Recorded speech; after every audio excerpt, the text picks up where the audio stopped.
ए हरी, वो पर्चा ले आओ, पर्चा छूट गया। पर्चा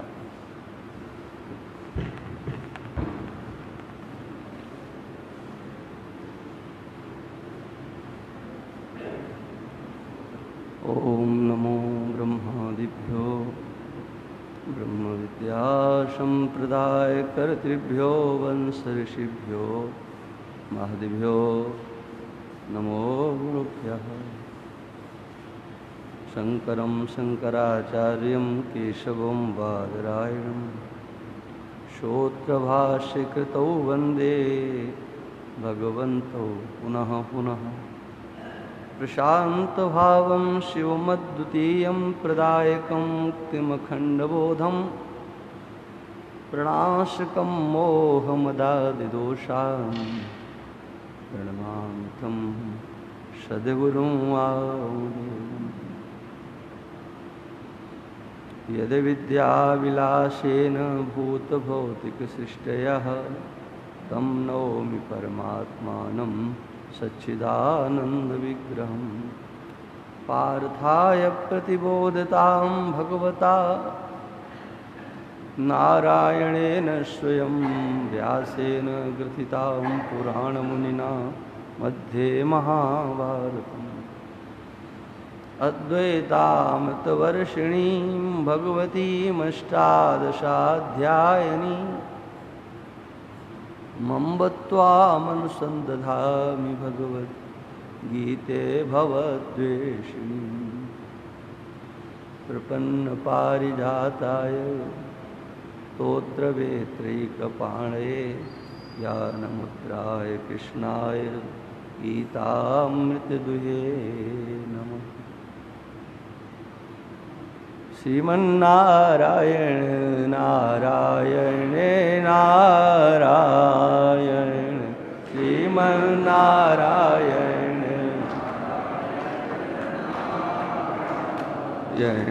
भजमन नारायण नारायण नारायण भजमन नारायण।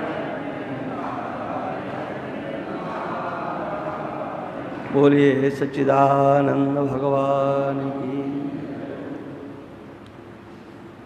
मात्रा स्पर्शास्तु कौन्तेय शीतोष्ण सुख दुःखदाः आगमापायनो नित्यास्तास्तितिक्षस्व भारत।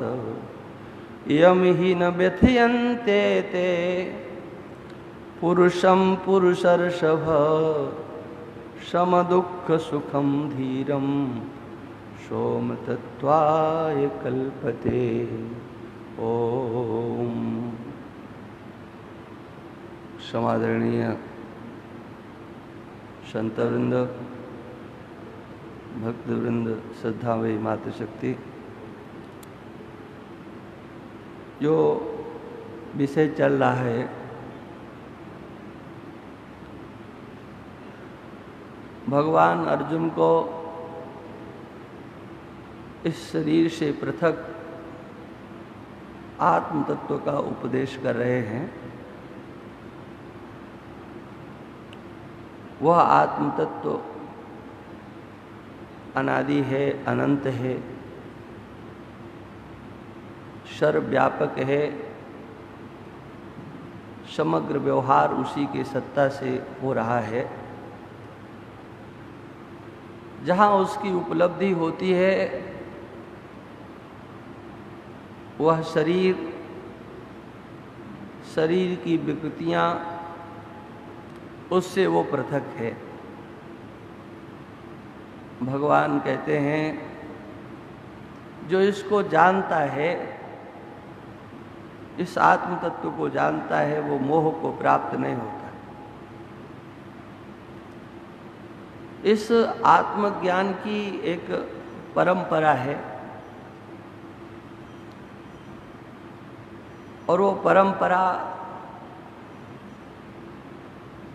यह है कि जब व्यक्ति में जिज्ञासा हो तो उसका उपदेश करना चाहिए। ना प्रश्नम कश्चित ब्रूयात्। जिस विषय की जिज्ञासा न हो उसका उपदेश नहीं करना चाहिए और बिना पूछे नहीं करना चाहिए। अधिकारी नहीं हो तो वो उपदेश नहीं करना चाहिए। अर्जुन ने भगवान कृष्ण को इस आत्मविद्या के लिए प्रार्थना नहीं की थी। हम उनके व्यवहार से ये अर्थ लगा लेते हैं कि अर्जुन जिज्ञासु हैं और जिज्ञासु के लक्षण भी हम उनमें घटा देते हैं। ये तो विद्वानों की महिमा होती है, किंतु प्रत्यक्ष रीति से देखने में ऐसा लगता है अर्जुन ने केवल भगवान से एक निवेदन किया, मेरे अंदर जो शोक है वो शोक किसी वस्तु इत्यादि को प्राप्त करके दूर नहीं किया जा सकता है।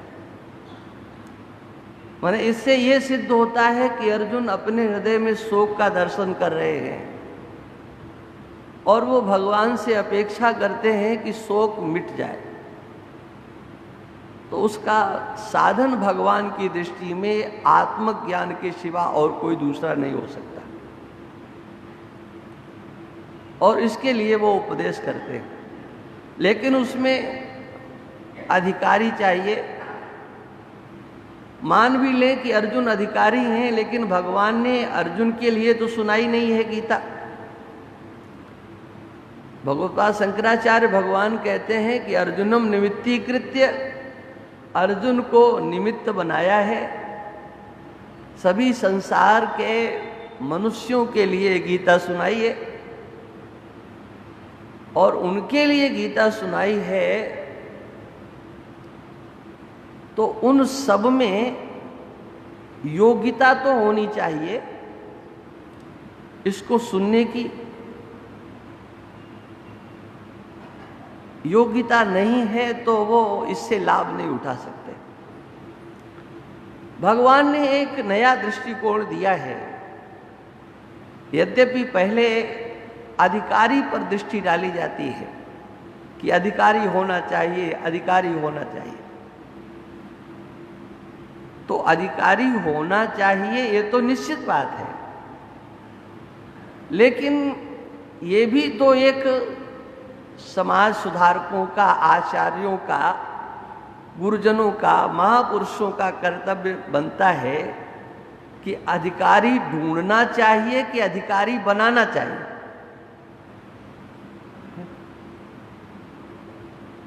एक प्रश्न है ना, अधिकारी ढूंढना चाहिए कि अधिकारी बनाना चाहिए। हाँ, हाँ, अच्छे शिक्षक मिलना चाहिए, अच्छे शिक्षक मिलना चाहिए। हाँ, अब शिक्षा दी ही न जाए, पढ़े लिखे लोग चाहिए, पढ़े लिखे लोग चाहिए, ये केवल कहा जाए और पढ़ने लिखने की व्यवस्था न की जाए तो अच्छे पढ़े लिखे लोग बनेंगे कहाँ से? इसलिए आवश्यकता किसकी? भगवान की दृष्टि से आवश्यकता क्या है? भगवान यहां दृष्टि नहीं ले जाते हैं कि कोई अधिकारी नहीं होगा तो वो सुनेगा तो क्या होगा। भगवान की दृष्टि तो ये है कि वो चाहे अधिकारी है कि नहीं है, उसे इस विषय को सुनना चाहिए। और देखो, घर को त्याग करके संन्यास लेने पर श्रवण करने की विधा जहां शास्त्र करते हैं, शास्त्र कहते हैं संन्यास श्रवणम कुर्यात्, संन्यास लो और फिर श्रवण करो। तो क्या सब संन्यास ले लेंगे? सब संन्यास नहीं ले सकते हैं, सब सन्यासी नहीं हो सकते हैं, और मान भी लिया कि सन्यासी हो भी गए तो सुनने में प्रवृत्ति हो जाएगी, इसकी क्या गारंटी है? आजकल हम लोगों की जो दशा खराब हो रही है वो क्या है? सन्यास लेकर के हम लोग श्रवण में प्रवृत्त नहीं हो रहे। आज हमारे सन्यासियों की जो कमजोरी है वो कहना नहीं चाहिए, लेकिन फिर भी मैं निवेदन कर रहा हूं, क्योंकि हम उसमें हैं। श्रवण करने की इच्छा जागृत नहीं हो पाती है। हाँ, सुनाने की इच्छा जरूर हो जाती है। हम श्रवण नहीं करें, सुनाएं, और बिना श्रवण किए अगर सुनाया जाएगा तो उसका क्या लाभ होगा? और भगवान कृष्ण दूसरी बात ये भी कहते हैं, उपनिषदों में ये चर्चा आती है, भगवान ने उसका सूत्र 4वें अध्याय में दिया है कि ये जो विद्या है आत्मविद्या, इसको तो मैंने पृथ्वी लोक में सबसे पहले राजाओं के पास भेजा था, ऋषियों के पास नहीं। ऋषियों के पास नहीं, ब्रह्म ऋषियों के पास नहीं। जो शासन करने वाले राजा थे, शासकों के पास इस ब्रह्म विद्या को मैंने दिया। और उपनिषदों में तो ये कथा आती है कि अनेक ऋषि राजाओं के पास जाते हैं। ये भी कथाएं आती हैं कि राजा भी ऋषियों के पास जाते हैं, लेकिन ये भी कथा आती है कि राजाओं के पास ऋषि जाते हैं। और यहां तक कि एक राजा ने तो ये कह दिया कि हम इस बात का दावा करते हैं, क्या, ये जो विद्या है ये आप लोगों के पास नहीं है, ये हम लोगों के पास ही है। तो ये विद्या का अधिकार सबके लिए है। गृहस्थ आश्रम में रहने वाले भी इसके अधिकारी हैं,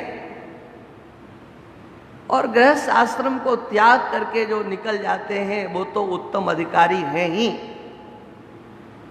एक बात और बता दें, गृहस्थ आश्रम में रह करके इसकी इच्छा भी नहीं है, नहीं समझना है, लेकिन अगर कहीं चर्चा हो रही है तो इसको सुनना चाहिए। सुनने से उनको पुण्य की प्राप्ति होती है। इस ब्रह्म विद्या को कोई श्रवण करता है, उपनिषद चर्चा को श्रवण करता है, सांगोपांग कुछ नहीं समझ में आ रहा है, तो कहते उसको 80 कृच्छ चांद्रायण व्रत को करने का पुण्य प्राप्त होता है। हाँ, केवल सुनो। तपस्या करने से, व्रतों के करने से जो पुण्य प्राप्त होता है वो इस ब्रह्म विद्या को श्रवण करने से होगा, और फिर योग्यता भी आ जाएगी। पहले सुनाया जाए। बच्चे को हम लोग, आप देखते हैं ना, पहले उम्र होती थी कि कब भेजना है। आजकल बालकों को कब भेजना है इसकी कोई उम्र नहीं है, कितनी जल्दी भेजा जाए।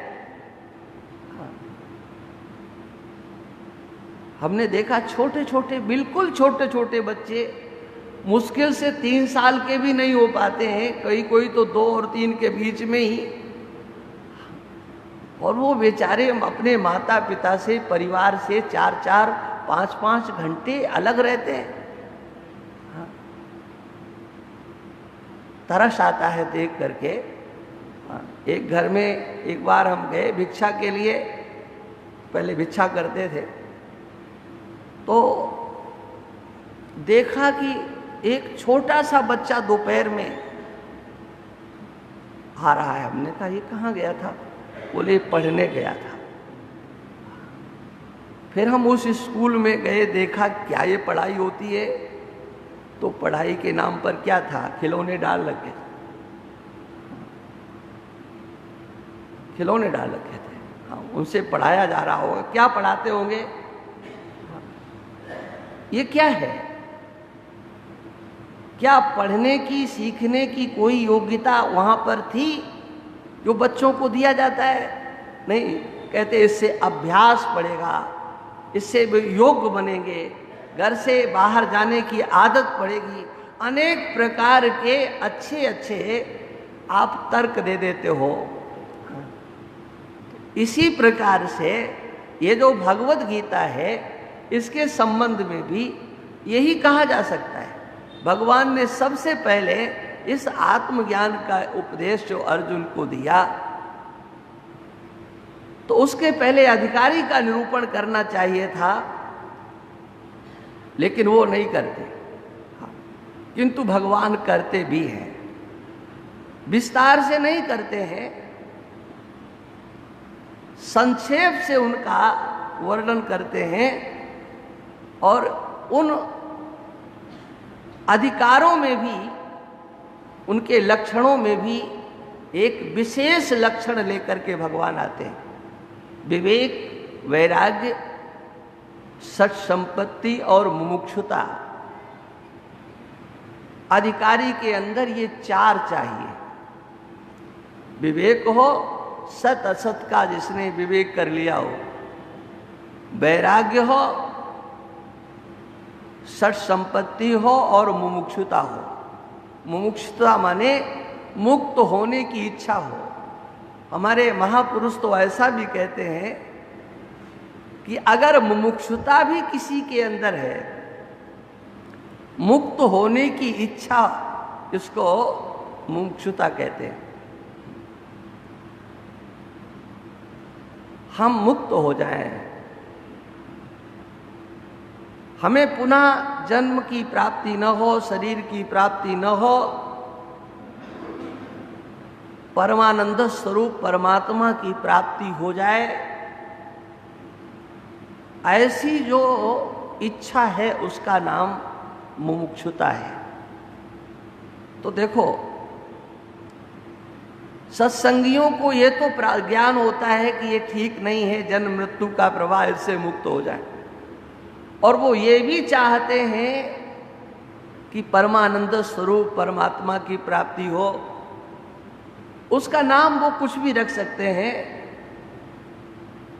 उनको भगवान कहें, परमात्मा कहें, ईश्वर कहें, महेश्वर कहें, नाम कुछ भी कर सकते हैं। सीधे सीधे निर्गुण, निराकार, निर्विशेष में उनकी निष्ठा न हो, सीधे सीधे उनका प्रवेश सगुण साकार स्वरूप में हो। वो भी अगर भगवान को चाहते हैं तो किस लिए चाहते हैं? दुखी होने के लिए नहीं, सुख प्राप्त करने के लिए भगवान से अपना संबंध जोड़ते हैं, हमें सुख प्राप्त हो। दुख आने वाला हो तो भगवान सर्वसमर्थ हैं, उसे मिटा सकते हैं। इसलिए लोगों की एक इच्छा होती है कि भगवान से जुड़ करके रहो, क्योंकि हमसे तो कुछ होने जाने वाला नहीं है। हाँ, भगवान सर्वसमर्थ हैं, वो कुछ कर सकते हैं। क्या कर सकते हैं? जो हम नहीं चाहते हैं वो हो नहीं। हाँ, ये सब परिवार, बाल बच्चे अपने नहीं हैं, तब किसके हैं? का भगवान के हैं। ये जो भगवान के बनाते हैं ना लोग, वो किस लिए? उसके पीछे भी एक ही भावना होती है कि हम भगवान से कहेंगे कि ये सब आपके ही हैं, मैंने तब उनकी जिम्मेदारी है इसको ठीक रखना। मैंने बना दिया आपने भगवान का, भगवान की जिम्मेदारी। अच्छा, जब भगवान के हैं तो चाहे ठीक रखें चाहे न रखें, आपको परेशानी क्या है?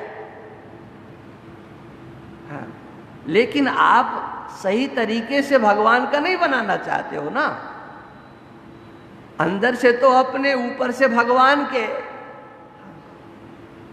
तो भगवान भी कहते हैं, ये यथामाम प्रपद्यन्ते तां तथैव भजाम्यहम्। जो मुझे जैसे भजता है मैं भी उसका भजन वैसे ही करता हूँ। भगवान तो अंदर बैठे हुए हैं, वो जानते हैं कि हमारे कितने हैं और इनके कितने हैं। हाँ, माने किसी भी प्रकार से हम ईश्वर के समीप जाना चाहते हैं तो उसके पीछे भावना एक ही होती है, क्या? सुख प्राप्त होना चाहिए। तो ये इच्छा तो सब में होती है, दुख नहीं मिलना चाहिए, लेकिन तीव्र इच्छा का अभाव होता है। जब तीव्र इच्छा का अभाव होता है तो जितनी जितनी इच्छा का, तीव्र इच्छा का अभाव है, उतना ही विलंब अपने आत्म कल्याण में होता है। ये भी निश्चित समझ लेना चाहिए।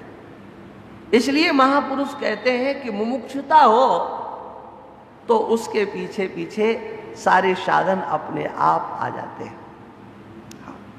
मुमुक्षुता हो, यदि पूर्व जन्म के कर्मानुसार आपको विवेक प्राप्त हो गया है तो आप उस विवेक के बल से मुमुक्षुता तक पहुंचोगे और मुक्त होने की ही इच्छा हो गई तो फिर आप वहां तक पहुंच जाओगे। मुक्त कैसे हो, फिर जो बताया जाएगा उसमें आप कटिबद्ध हो जाएंगे। लेकिन जब मुक्त होने की इच्छा नहीं है ना और सत्संग में आ जाते हैं तो फिर सिवाय तर्क के, वितर्क के, कुतर्क के कुछ दिखाई नहीं पड़ता। भूख लगी होती है ना तो फिर ये भोजन कहाँ से, कैसे, क्या है, ये चर्चा बाद में की जाती है। हाँ, पहले पेट भरने की सोची जाती है। भूख लगी है, तीव्र जो भूख होती है ना वो फिर ज्यादा विचार नहीं करने देती। लेकिन जब भूख नहीं है तो पहले से ही क्या बनाया, कैसे बनाया, ठीक बनाया कि नहीं बनाया, है? अनेक प्रकार के विचार उस भोजन को लेकर के, भाई हिसाब से बनाना, कल तुमने ठीक नहीं बनाया था, परसों तो ठीक, मतलब आप सैकड़ों चर्चा कर डालोगे बनाने वाले के ऊपर और भोजन के ऊपर व्याख्यान दे डालोगे। कब? जब आपको सही तरीके से भूख नहीं लगी होगी तब। और जब भूख लगी होती है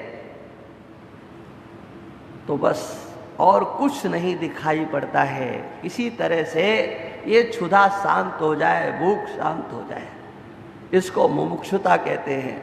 मुक्त होने की इच्छा। आप किसी के भी पास पहुंचो और कहो कि मेरे को मुक्त होना है तो आपको जो उपाय बता दिया जाएगा आप उसमें तत्पर हो जाओगे, उसमें आप लग जाओगे। मुझे इन पापों से छुटकारा कैसे मिले,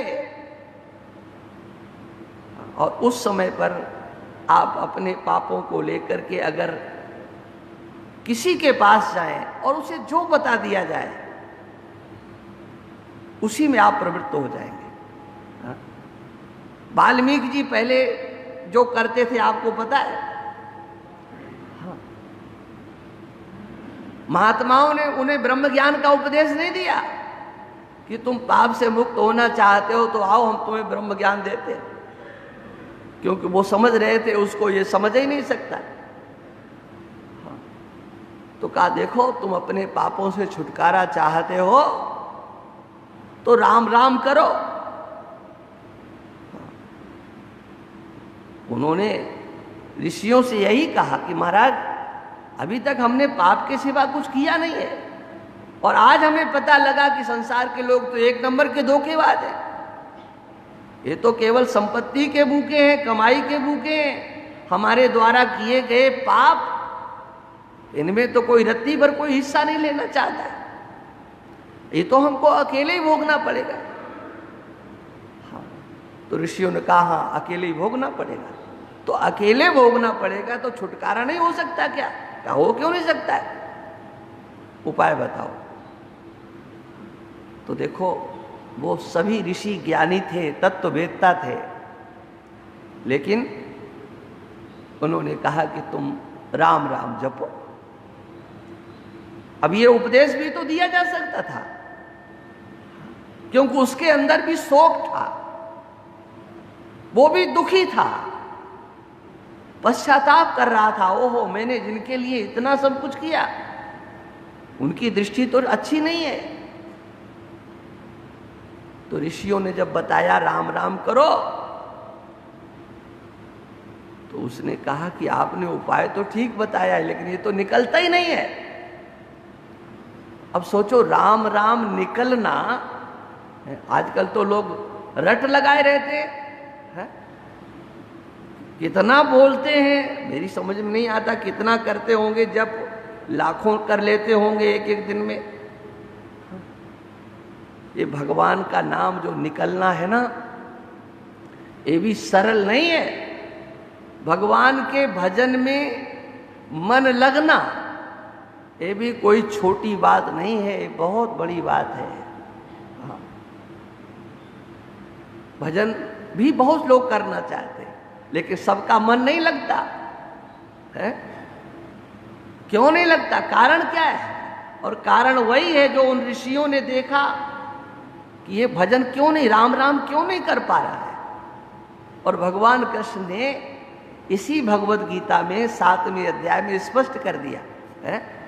देखो, हम लोगों के सामने भी कोई आकर कहता है कि भगवान के भजन में मन नहीं लगता, कैसे लगे, तो हम लोग कभी भी नहीं वो बात कह सकते जो भगवान ने कही। हम लोग कहते हैं हाँ ऐसे ऐसे करो तो आपका मन लग जाएगा। भगवान ने सीधे सीधे कहा, मेरा भजन करने के लिए आवश्यक है आपके अंतःकरण में जो पाप बैठे हुए हैं उनकी निवृत्ति होना चाहिए। ऐसाम त्वंत गतम पापम जनानाम पुण्य कर्मणाम, जिनके पाप अंत को प्राप्त कर चुके हैं, जिनके पाप अंत को प्राप्त कर गए हैं, पाप जिनके पास नहीं रहे हैं। कैसे? जनानाम पुण्य कर्मणाम, पवित्र कर्मों को शास्त्र विहित धर्मानुष्ठान करने वालों के धर्म करने से पाप क्षीण होते हैं। धर्मानुष्ठान से भी पाप क्षीण होते हैं, और फिर वह द्वंद्वों से विनिर्मुक्त होकर के ते द्वंद्व मोह निर्मुक्ता भजन्ते माम दृढ़व्रता, वो दृढ़व्रती होकर के भजन करते हैं, उनका भजन में मन लगता है। भजन में मन नहीं लगता है तो इसका अर्थ है कि वो कोई न कोई पाप ऐसा बैठा हुआ है जो भगवान का भजन हमको नहीं करने देता। सीधा उत्तर है कि भगवान के भजन में मन क्यों नहीं लगता। भगवान कहते पाप बैठा है, और कहीं दूसरी जगह नहीं बैठा है, तुम्हारे हृदय में बैठा है। इसलिए अपने हृदय को समझना चाहिए, देखना चाहिए भगवान के भजन में हमें कितना आनंद आ रहा है, नाम संकीर्तन में हमें कितना आनंद आ रहा है। और उन्होंने कहा कि ये तो हमारे मुख से निकल नहीं रहा है। माने जिनके मुख से निकल रहा है वो बहुत अच्छे हैं, लेकिन रस बुद्धि उसमें होना चाहिए, उसमें प्रेम होना चाहिए। ये देखना उसको है कि प्रेम कितना है। एक अभ्यास पड़ जाता है, वो भी अच्छा अभ्यास है, लेकिन रस बुद्धि उसमें होना चाहिए। संसार से विरत होकर के लिया गया भगवान का नाम, नाम नहीं उल्टा नाम, वो कल्याण कर देता है। संसार से विरत होकर के, माने संसार से आप कितने विरत हो रहे हो, कितने उपराम हो रहे हो, ये देखना है। इसलिए आवश्यक है हमको ये समझना कि हमारा कर्तव्य क्या है। और उन्होंने कहा कि तुम्हारे मुख से राम राम नहीं निकल रहा है तो मरा मरा करो। का इससे क्या होगा? बोले जो राम राम से होगा सोई मरा मरा से होगा। देखो तुम पापों से मुक्त हो जाओगे, तुम्हारे अंदर कोई पाप नहीं रहेगा। ये क्या है? इसको मुमुक्षुता कहते हैं। उन्होंने तर्क नहीं किया कि मरा मरा कहने से, उल्टा जपने से हमारे पाप क्षीण हो जाएंगे। उन्होंने ऋषियों के वचनों पर विश्वास किया। ये उदाहरण, ये दृष्टांत मैंने केवल इसलिए दिया कि जब हमारे अंदर मुमुक्षुता होगी, तीव्र इच्छा होगी अपने आत्म कल्याण की, तो वहां ननुनच नहीं होता है। ये कहां से, ये कैसे, ये क्यों, ये प्रश्न वहां नहीं होता है। हाँ, इसलिए मुमुक्षुता चाहिए। और मुमुक्षुता नहीं है तो आत्म कल्याण की इच्छा है, सत्संग में सुना है, व्यवहार हम छोड़ नहीं सकते, परिवार छोड़ नहीं सकते। हाँ, इस जन्म की कोई ऐसी हमारी ग्रंथि है जो आगे नहीं बढ़ने देती, पूर्व जन्म की कोई ग्रंथि है वो आगे नहीं बढ़ने देती, लेकिन आगे बढ़ने की इच्छा तो होना ही चाहिए। हम ज्ञान प्राप्त करेंगे, ये इच्छा तो होना चाहिए। आप कहें कि हम आपके कहने से लग जाएं तो इसी जन्म में हो जाएगा क्या, है ना? तो भाई हम तो गारंटी नहीं लेते। आप यत्न कितना करो, अब हम कह दें हाँ कि नहीं नहीं हो ही जाएगा, तो हम तो बिल्कुल कहने वाले नहीं हैं। इसलिए नहीं कहने वाले हैं कि आपके यत्न के ऊपर निर्भर करेगा। हाँ, अरे इस जन्म की बात क्यों ले जाते हो? आप में तीव्रता हो, आप में लगन हो, जन्म को भी आप पीछे छोड़ दो, आपकी शतायु हो, आप आज ही चाहो तो आज मुक्त हो सकते हो, लेकिन तीव्रता तो हो, आप में इच्छा हो, समग्र शेष आयु आप जीवन मुक्ति को लेकर के उसको व्यतीत करो, किंतु तीव्र इच्छा हो। और उस तीव्र इच्छा के बिना, आत्म कल्याण की तीव्र इच्छा के बिना काम नहीं होता। हाँ, और इसीलिए भगवान सबको एक साधना बता रहे हैं। उन्होंने ये नहीं कहा कि पहले विवेक करो, वैराग्य करो, मुमुक्षु बनो, सत संपत्ति का संग्रह करो, उसके बाद इसको सुनो। भगवान कहते हैं देखो भाई, हम केवल एक छोटा सा साधन बता रहे हैं। विवेक, वैराग्य, सत संपत्ति और मुमुक्षुता, ये 4 साधन कहे जाते हैं। उन 4 साधनों में एक सत संपत्ति है। हाँ, सत संपत्ति, शम, दम, श्रद्धा, समाधान, उपरति और तितिक्षा। हाँ, ये 6 मिलकर के एक साधन कहलाते हैं। इसको सत संपत्ति बोलते हैं। शम, दम, श्रद्धा, समाधान, उपरति और तितिक्षा, इन 6 साधनों को एक बोला जाता है, ये ध्यान रखना चाहिए। और ये 6 साधन मिलकर के एक साधन बनते हैं। मुमुक्षुता, विवेक, वैराग्य और सत संपत्ति, ये मिलकर के 4 साधन हो जाते हैं। और इन 4 साधनों के बाद फिर आप श्रवण, मनन और निधिध्यासन करें। मुमुक्षु है तो आपको अपने स्वरूप का श्रवण करना है, मनन करना, निधिध्यासन करना है। भगवान ने यहां पर केवल व्यवहारिक जगत में रहने वालों के लिए एक षट संपत्ति के अंतर्गत एक साधन, जिसको कि तितिक्षा कहते हैं, उस तितिक्षा की चर्चा यहां पर की है।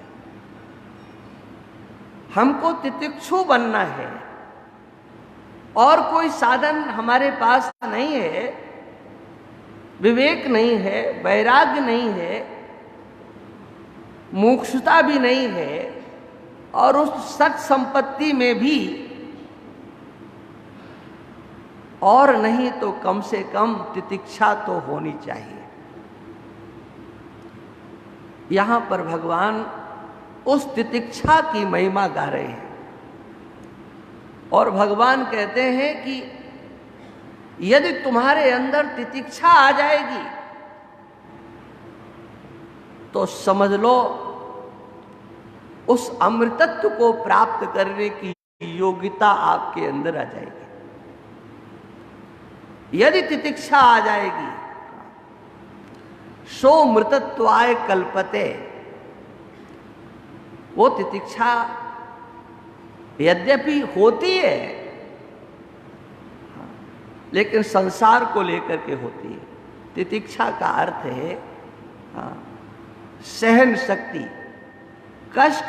सीधी सीधी भाषा अगर कहें तो उसका यही अर्थ होगा कि हमारे अंदर सहन शक्ति चाहिए। किसको सहने की शक्ति? जो व्यवहार से हमको प्राप्त होता है, हमारे अपने व्यवहार से जो हमें प्राप्त होता है, उसको सहन करने की सामर्थ्य। ये शरीर है, आपने पिछले दिनों में ये चर्चा सुनी। इसी शरीर के अंदर एक देही नाम का तत्व है। देही, देह में रहता है आत्मा, जो इस शरीर से बिल्कुल पृथक है। और हम शरीर वाले हैं ऐसा हमको अनुभव होता है। जिनको ये ज्ञान नहीं है कि आत्मा के अंदर न शोक है, न मोह है, न राग है, न द्वेष है, उसके अंदर कोई विकार नहीं है, वो शरीर में होने वाले विकारों को लेकर के, संघात में होने वाले विकारों को लेकर के कभी व्यथित नहीं होते। लेकिन सबको तो ये ज्ञान नहीं है। तब जो देह में ही रमण करने वाले हैं, किस रूप में? आप अपने को मनुष्य मान करके, अहम मनुष्यः, मैं मनुष्य हूं, ऐसा मान करके इस शरीर में ही अपनी अहंता का प्रदर्शन करते हैं। आप अपने को किसी जाति वाला मान करके, आप अपने को किसी आश्रम वाला मान करके इस शरीर में ही अपनी अस्मिता की सिद्धि करते हैं। मैं ब्राह्मण हूं, मैं क्षत्रिय हूं, मैं वैश्य हूं, मैं पिता हूं, मैं पुत्र हूं। और जब पूछा जाए कहां हो, तो सिवाय छाती ठोकने के सिवा और क्या है आपके पास? ये हूं, यहां हूं। हाँ। जब शरीर में आप बैठे हैं तो शरीर में बैठ करके उस शरीर से पृथक आत्म तत्व की साधना कैसे की जाए, कैसे समझा जाए उसे, इसके लिए भगवान ने यहां पर एक साधनात्मक दृष्टिकोण दिया है। बिल्कुल धरातल पर। कल मैंने ये बात कही थी कि धरातल पर हमको उतरना होगा। शरीर से पृथक आत्मा है,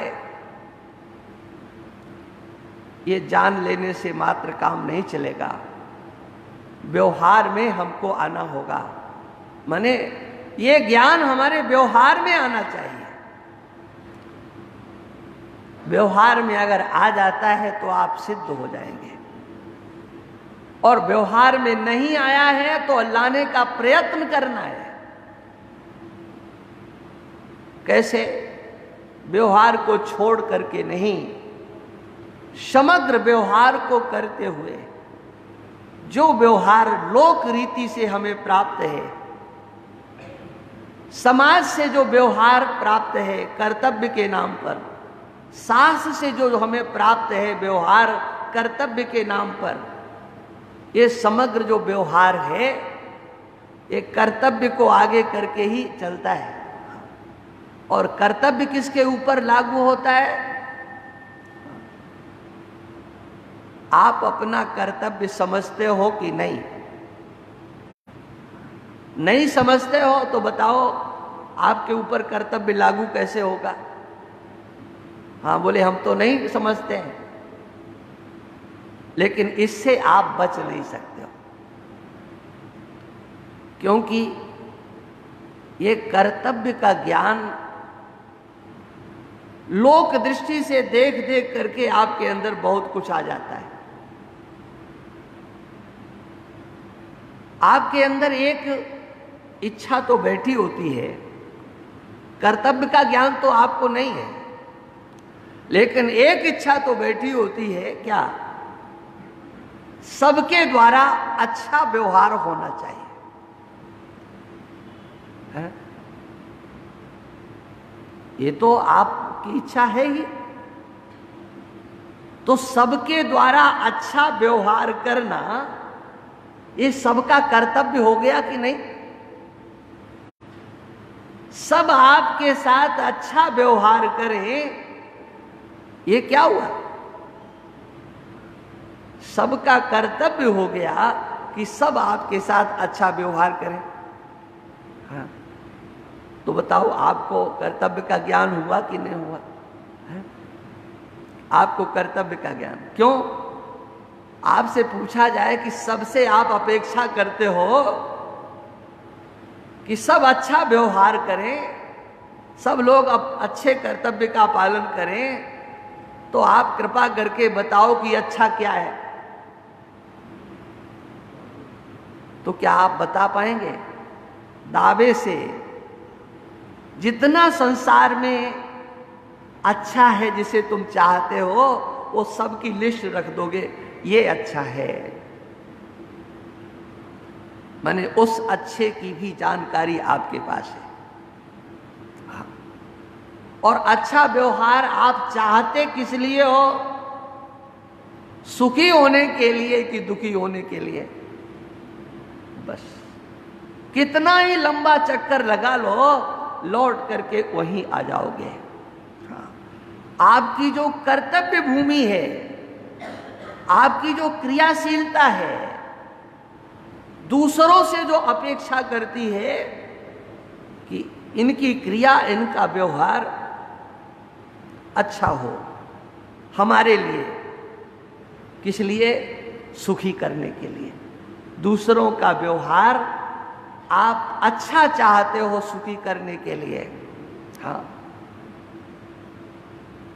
लेकिन भगवान कहते हैं कि भाई तुम दूसरों से अपेक्षा करते हो और दूसरों का व्यवहार अच्छा हो भी, तो क्या आप सुखी पूर्ण रीति से हो सकते हो? अच्छा, दूसरों का व्यवहार आपको सुखी करेगा तो कितनी देर के लिए करेगा?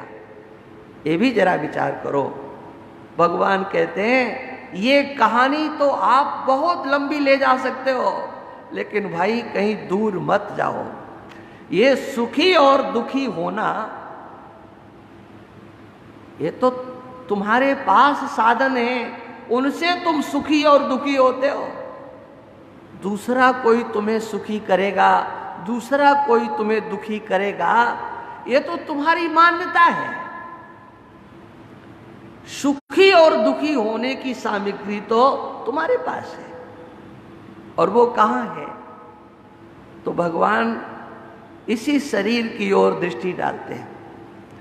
कहते देखो ये संघात दिखाई पड़ता है, संघात, इसको कार्यकरण संघात बोलते हैं, जिनको हम देख रहे हैं। एक कार्यकरण संघात क्या है? एक तो कार्य है, पंचभूतों का कार्य, हाँ, उसमें करण है, करणों की स्थापना है। ये पंचभूतों की रचना है, ये शरीर। पंचीकृत पंच महाभूतों के सम्मिलित स्वरूप से ये शरीर बना हुआ है और इसमें कर्ण है। उन कर्णों के माध्यम से जो व्यवहार होता है वो हमें कभी सुखी करता है और कभी दुखी करता है। वो कर्ण क्या है? पंच कर्मेंद्रियां हैं, पंच ज्ञानेंद्रियां हैं और अंतःकरण चतुष्टय, ये 14 कर्ण कहे जाते हैं। लेकिन ये कहाँ है? इनकी अलग सत्ता नहीं, इसी शरीर में इनकी सत्ता है। और भगवान इस संघात के अंतर्गत जो कर्ण हैं उन कर्णों को लेकर के चर्चा कर रहे हैं, कार्य को लेकर के चर्चा नहीं कर रहे हैं, कर्णों को लेकर के चर्चा करते हैं। मात्रा स्पर्शास्तु कौन्तेय शीतोष्ण सुख दुःखदाः। मात्रा, मात्रा कहते हैं इंद्रियों को। मीयन्ते आवी शब्दादया। बहुत बार शंकराचार्य भगवान कहते हैं जिनके द्वारा विषयों का ज्ञान होता है, माप जिनके पास है, उनको मात्रा कहा जाता है। वो है इंद्रियां। मात्रा माने इंद्रियां, ज्ञान इंद्रियां। उन इंद्रियों का स्वभाव, आप सब इंद्रियों को समझते हो क्योंकि आप सत्संगी हो, हम जानते हैं। अब ये हमको ये नहीं बताना पड़ेगा कि क्या ज्ञान इंद्रियां हैं, क्या कर्म इंद्रियां हैं। जिससे ज्ञान होता है उनको ज्ञानेंद्रिय कहते हैं और जिससे कर्म किया जाता है उसको कर्मेंद्रिय कहते हैं। ज्ञानेंद्रिय के अनुसार कर्मेंद्रिय व्यवहार करती है। इनको मात्रा इसलिए कहा जाता है, देखो मात्रा शब्द का अर्थ माप में भी होता है। मां माने धातु से परिमाण अर्थ में भी उसका प्रयोग होता है। कितना है आप लोग कहीं कहीं लिख देते हो ना, मात्र, है ना। जब कुछ करते हो तो उसमें आगे मात्र जरूर लिख देते हो, माने इससे आगे नहीं। उसकी एक अवधि आप निश्चित करते हो कुछ लिख करके और मात्र लिख देते हो, माने उसकी सीमा निश्चित आपके द्वारा हो गई। ये जो हमारे पास ज्ञानेंद्रियां हैं इनको मात्रा कहा जाता है। क्यों? ये एक सीमा निर्धारित करती है। इन ज्ञानेंद्रियों की अपनी एक सीमा है और ये ज्ञानेंद्रियां पृथक पृथक विभाग भी बता देती है।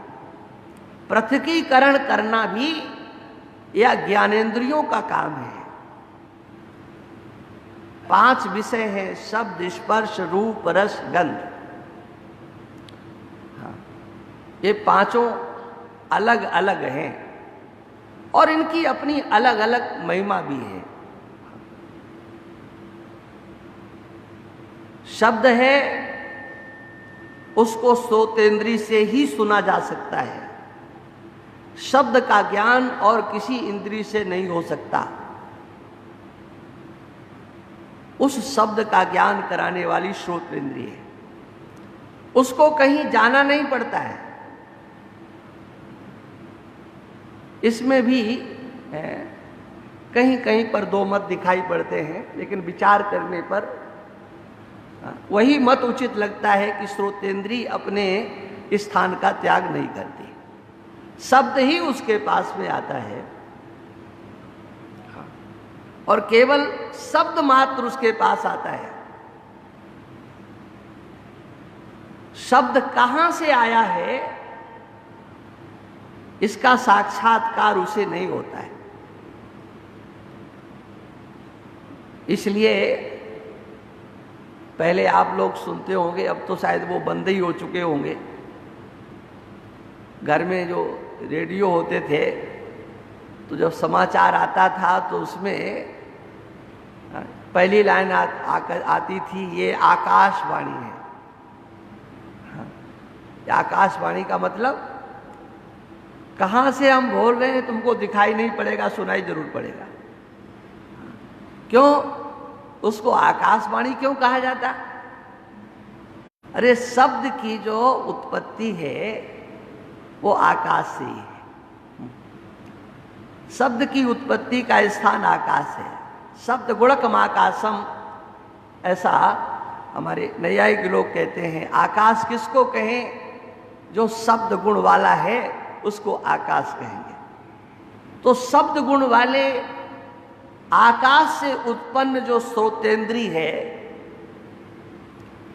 वो शब्द को ग्रहण करेगी। अब देखो, आकाश से शब्द आया और शब्द को आपके कानों ने सुना, लेकिन सुनकर के जो प्रतिक्रिया होगी वो कहां होगी? भगवान कहते ये जो विषय आ रहे हैं इन विषयों के साथ अपना संबंध करो, किंतु सावधानी से। इसी प्रकार से रूप है, रस है, गंध है, स्पर्श है। शब्द, स्पर्श, रूप, रस, गंध, ये 5 विषय हैं, इनकी अपनी स्थिति है। नेत्रेंद्री जो है वो रूप को ग्रहण करती है, लेकिन केवल रूप को ग्रहण नहीं करती है, ध्यान रखना। रूप जिसके आश्रित होता है उसको भी ग्रहण करती है। हाँ? 2 इंद्रियां ऐसी हैं आपके पास जो विषय और विषय जिसके आश्रित है उसको ग्रहण करते हैं। केवल 2 इंद्रियां। कुछ विषय ऐसा भी तो आ जाए कि जो न सुना हुआ हो, थोड़ा मेहनत भी पड़े। हाँ? नेत्रेंद्री केवल रूप का दर्शन नहीं करती है, रूप जिसके आश्रित है उसका दर्शन करती है।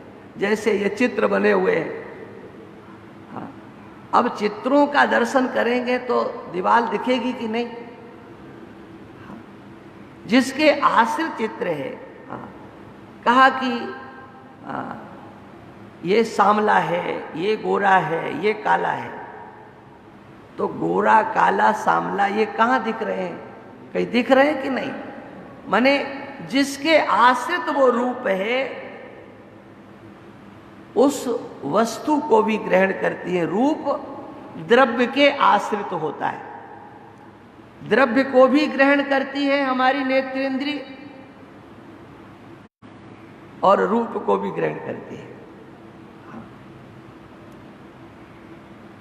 इसी प्रकार से जो त्वकेंद्रिय है, त्वचा है,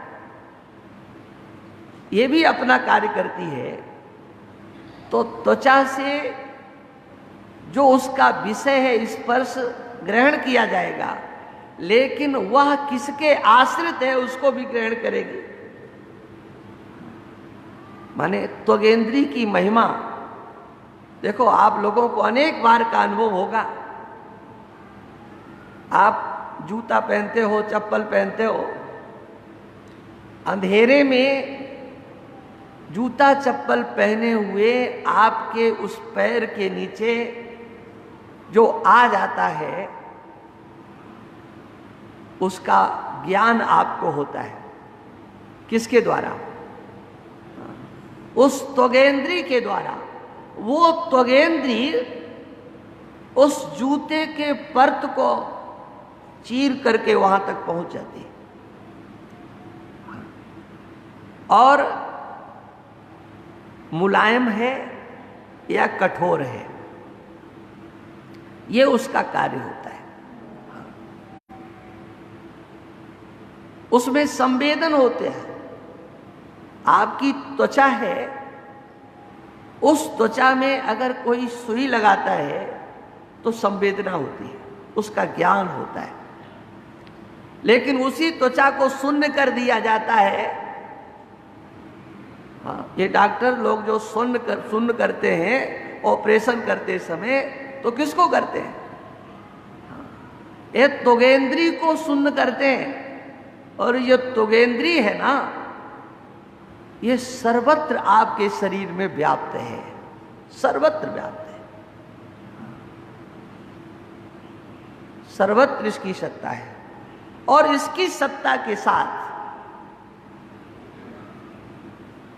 अंतःकरण की सत्ता रहती है, क्योंकि अंतःकरण जब तक इंद्रिय से संबद्ध नहीं होता है तब तक विषय का साक्षात्कार नहीं होता। तो अंतःकरण का संबंध होता है इंद्रिय से, और फिर विषय का साक्षात्कार होता है। ये काम आपकी इंद्रियों के द्वारा होता है, लेकिन विषय के प्राप्त होते ही आपकी स्थिति क्या बनती है, भगवान कृष्ण इसका यहां चिंतन दे रहे हैं। श्लोक तो वही है, आप पढ़ते हैं, लेकिन यहां गहराई किस विषय को लेकर के भगवान चर्चा कर रहे हैं। इन इंद्रियों के द्वारा जो कुछ आ रहा है उसमें आप अपने को संभाल पाते हो कि नहीं, इसमें अगर आप सावधान हो जाओ। इस प्रथम भूमि है, इंद्रियों के समक्ष आने वाले विषय, उनको देख करके प्राप्त करके आपके हृदय की स्थिति क्या बनती है, इसका मूल्यांकन आपको करना है। और यदि मूल्यांकन प्रारंभ हो जाए और उसमें आप अपने आप को संभाल लें, तो जीते जी जीवन मुक्ति का विलक्षण आनंद हमको प्राप्त हो सकता है, हम जीवन मुक्त हो सकते हैं। अब चर्चा कल करेंगे क्योंकि समय हो रहा है। मेरा सत चित आनंद रूप कोई कोई जाने रे, मेरा सत चित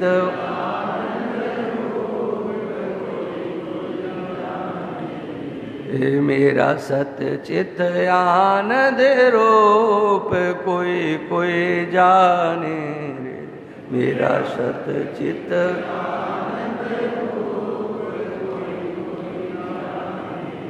सकल जगत का मैं हूँ सृष्टा,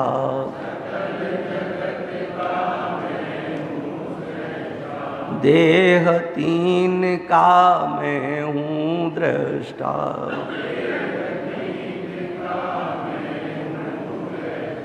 मैं हूँ साक्षी स्वरूप कोई कोई जाने रे, मैं हूँ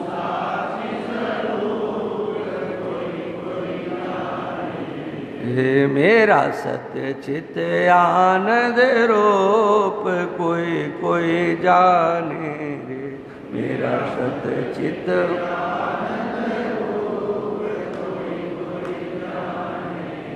पंचकोश से मैं हूँ न्यारा,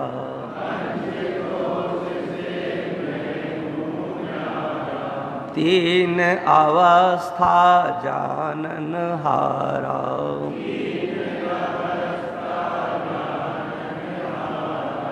अनुभव सिद्ध अनूप कोई कोई जाने रे, अनुभव सिद्ध रे मेरा सत्य चित आनंद रूप कोई कोई जाने रे मेरा सत्य चित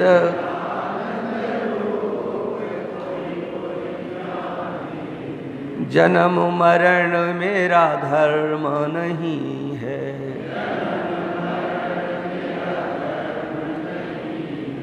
पाप पुण्य मेरा कर्म नहीं है,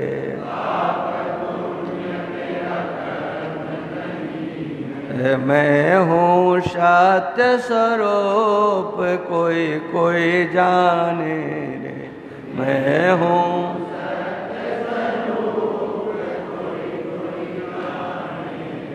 मेरा सत्य चित आनंद रूप कोई कोई जाने मेरा सत्य चित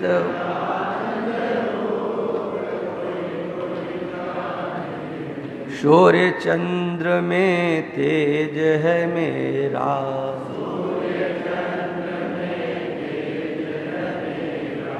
अग्नि ताप में ओज है मेरा,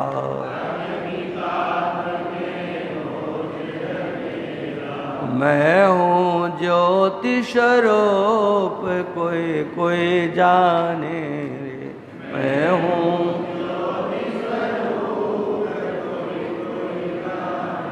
रे मेरा सत्य चित आनंद रूप कोई कोई जाने रे मेरा सत्य चित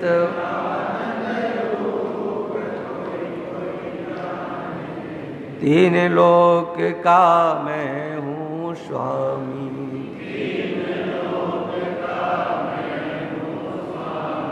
घट घट व्यापक अंतर्यामी,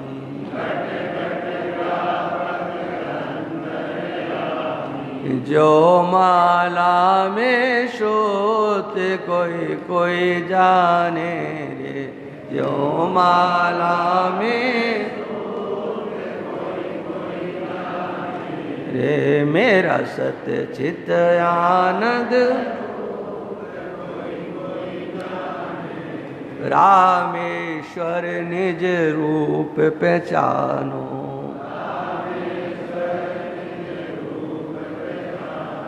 राजेश्वर निज रूप पहचानो,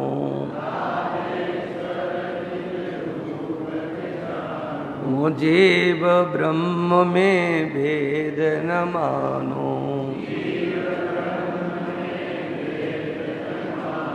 ओ मैं हूँ ब्रह्म स्वरूप कोई कोई जाने मैं हूँ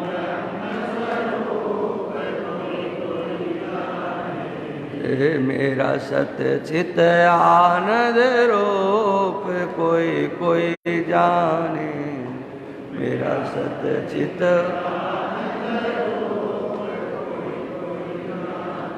बोलिए सच्चिदानंद भगवान